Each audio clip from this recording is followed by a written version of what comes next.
మహాత్మా గాంధీ పాటించిన అహింస మార్గమే అందరికీ శరణ్యమని విశాఖ దక్షిణ నియోజకవర్గ ఎమ్మెల్యే వంశీకృష్ణ శ్రీనివాస్ అన్నారు. జనసేన పార్టీ కార్యాలయంలో నిర్వహించిన గాంధీ జయంతి వేడుకల్లో ఆయన పాల్గొన్నారు. ఈ సందర్భంగా ఎమ్మెల్యే వంశీకృష్ణ శ్రీనివాస్ మీడియాతో మాట్లాడుతూ మహాత్మా గాంధీ ఎంతో మందికి ఆదర్శంగా నిలిచారన్నారు. గాంధీ బాటలోనే ముఖ్యమంత్రి చంద్రబాబు నాయుడు, ఉప ముఖ్యమంత్రి పవన్ కళ్యాణ్ నడుస్తున్నారని, నగరాలు గ్రామాలను అభివృద్ధి చేసే విధంగా కూటమి ప్రభుత్వం అడుగులు వేస్తుందని వెల్లడించారు. త్వరలోనే గాంధీ కలల కన్నా అభివృద్ధిని చేసి చూపిస్తామని ఆయన స్పష్టం చేశారు. విశాఖపట్నం జనసేన పార్టీ ఆఫీసులో గాంధీ జయంతి ఉత్సవాలు జరుగుతూ ఉన్నాయి.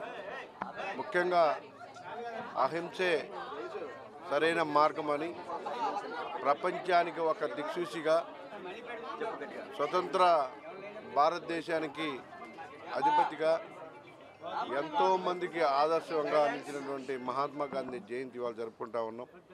ఆయన యొక్క ఆశయాల కోసం ఇవాళ పవన్ కళ్యాణ్ గారు కానీ, చంద్రబాబు నాయుడు గారు కానీ రాష్ట్ర వ్యాప్తంగా కూడా పల్లెల్లో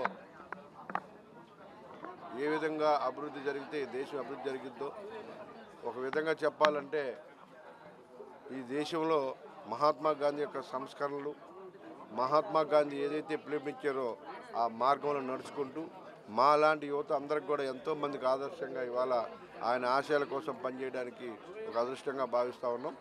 ఇవాళ ఈ రాష్ట్రాన్ని అభివృద్ధి పదంలో తీసుకెళ్ళడానికి నిరంతరం కష్టపడుతున్న ముఖ్యమంత్రి గారు కానీ, ఉప ముఖ్యమంత్రి గారు కానీ రానున్న రోజుల్లో గాంధీ మార్గం మంచి మార్గంగా ఎన్నుకొని ఈ దేశవ్యాప్తంగా కావచ్చు, ముఖ్యంగా ఈ రాష్ట్రంలో అద్భుతమైన సంస్కరణలు, అభివృద్ధి ఆయన ఏదైతే కోరుకున్నా ఆ విధంగా ముందుకెళ్ళడానికి ఇవాళ ఉమ్మడి ఎన్డీఏ కూడా ముందుకెళ్తూ ఉంది. కాబట్టి ఆయన ఆశయాల కోసం మా వంతు మేము కృషి చేస్తాం.